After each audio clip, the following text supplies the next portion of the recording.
अस्सलाम वालेकुम। उम्मीद है सब लोग खैरियत से होंगे। अल्लाह पाक सबको अपनी हिफ्ज़ व अमान में रखे और सेहत व तंदुरुस्ती वाली लंबी जिंदगी दे। आमीन सुम्मा आमीन। आप सब जानते हैं कि हमने व्हाट्सएप पर एक ग्रुप बना रखा है ज़ौजैन के नाम से, जो अपने बहन भाइयों को उनके रिश्तों के सिलसिले में यानी उनके बच्चों के रिश्तों के सिलसिले में मदद करता है। अगर अब तक आपने उस ग्रुप को ज्वाइन नहीं किया तो प्लीज आप उस ग्रुप को ज्वाइन करें। हो सकता है आपकी वजह से किसी का भला हो जाए और आपको घर बैठे बिना कुछ पे किए नेकी कमाने का मौका मिले। ये ग्रुप कैसे काम करता है या इसका तरीकाकार क्या है और यहाँ कैसे आप अपने बच्चे या बच्ची या जिसका भी आप रिश्ता ढूंढ रहे हैं उसकी प्रोफाइल कैसे पोस्ट कर सकते हैं, वो तमाम तरीकाकार मैंने अलग से एक वीडियो में डिटेल से एक्सप्लेन किया है। उस वीडियो का लिंक मैं डिस्क्रिप्शन में डाल दूंगी ताकि आपको आसानी रहे इस ग्रुप के बारे में जानने में।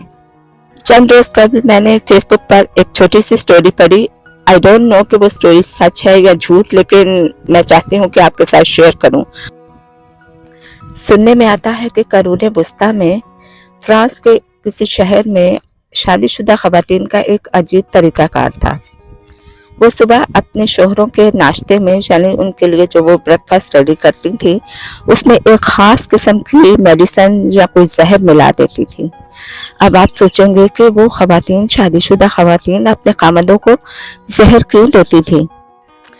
सबसे बड़ी बात यह है कि उनके खामन उनके इस तरीकाकार से या इस प्रैक्टिस से वाकिफ नहीं थे कि उनके लिए जो नाश्ता रेडी किया जाता है उसके अंदर जहर शामिल होता है। वरना जाहिर है उनको पता हो तो वो कभी भी वो नाश्ता ना करें। अब वो उनको ऐसा नाश्ता क्यों करवाती थी उसकी वजह हम आपको बताते हैं। उसकी वजह ये थी कि उस जमाने में जब उनके काम का टाइम खत्म होता था तो मोस्टली सब लोगों का एक ही टाइम होता था 5-6 बजे का। तो वो जो है 5-6 बजे अपना काम खत्म करने के बाद वापस अपने घर आने की बजाय इधर उधर मशगश्ती करते रहते थे, यानी घर वापस नहीं थे आते और दूसरी किस्म की एक्टिविटीज में इन्वॉल्व रहते थे। उनको काम से सीधा घर लाने के लिए वो खवातीन उनके नाश्ते में एक खास किस्म का जहर मिला देती थी जो अपना असर 7-8 घंटे के बाद शुरू करता था। यानी जिस वक्त उनके काम खत्म होने का टाइम होता था उसके बाद अगर वो लोग घर पर वापस नहीं आते तो उनकी तबीयत खराब होने शुरू हो जाती थी। अगर वो ज्यादा देर तक घर से बाहर रहते तो उनकी ज्यादा तबीयत खराब होनी शुरू हो जाती, जैसे कि पहले हेडेक होती, नोजिया होता और उसके बाद उनको चक्कर आते और दिन मजीद तबीयत खराब से खराब तर होती चली जाती। लेकिन अगर वो टाइम से घर आ जाते थे तो अब क्या होता, जब वही शौहर टाइम से घर वापस आ जाते तो वो एक खास किस्म की दूसरी मेडिसिन जो कि उस जहर का तिर्याक था या कोई खास किस्म की एंटीबायोटिक थी जिसकी वजह से उनकी तबीयत संभलना शुरू हो जाती थी, तो वो चुपके से उनको खिला देती थी जिससे उनकी तबीयत ठीक हो जाती थी।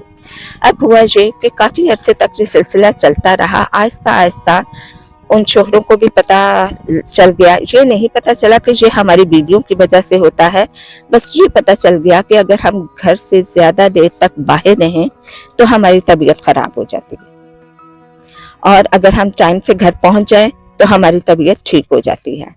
और उन लोगों ने भी इसको किसी काले जादू का इल्म या इस तरह की कोई गायबी ताकतों का कोई अमल दमल करार दिया कि कोई गायबी कुव्वतें हैं जो इस तरह करती हैं कि हम अगर घर से बाहर रहें और दूसरी एक्टिविटीज में इन्वॉल्व रहें तो हमारे साथ ऐसा होना शुरू हो जाता है, लेकिन अगर हम सही वक्त पे घर वापस पहुंच जाएं तो हमारी तबीयत बिल्कुल ठीक हो जाती है, अगर खराब हो रही हो फिर भी। कहानी यही खत्म होती है। सिर्फ यही इतना सा किस्सा था कि वो खवातीन ऐसे करती थी अपने शोहरों को काम के बाद अपने घर वापस अपने पास बुलाने के लिए कि उनकी तबीयत खराब हो जाएगी, घर जल्दी वापस आ जाएं। और उनमें भी ये खबर जो है या अफवाह जो है या जो भी है वो फैल गया मर्दों में कि घर जल्दी पहुंचना चाहिए। देखने में तो ये काफी मज़हक़ा ख़ेज़ किस्म की बात लगती है कि कोई भी शादीशुदा औरत अपने खामन को अपने पास रखने के लिए इस हद तक जा सकती है कि उसे एक जहर दे दे।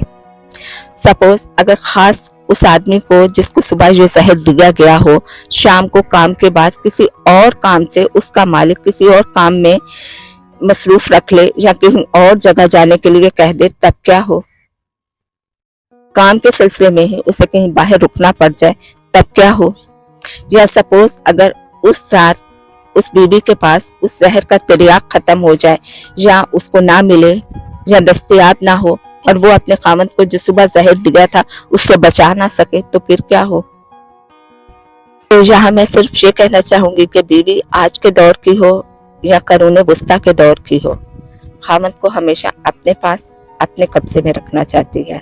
हाँ, सिर्फ उतने टाइम के लिए छोड़ती है कि जब उसे पता हो कि ये काम के सिलसिले में बाहर है, किसी ऑफिस में बैठा हुआ है, किसी शॉप पे बैठा हुआ है, किसी मीटिंग में बैठा हुआ है।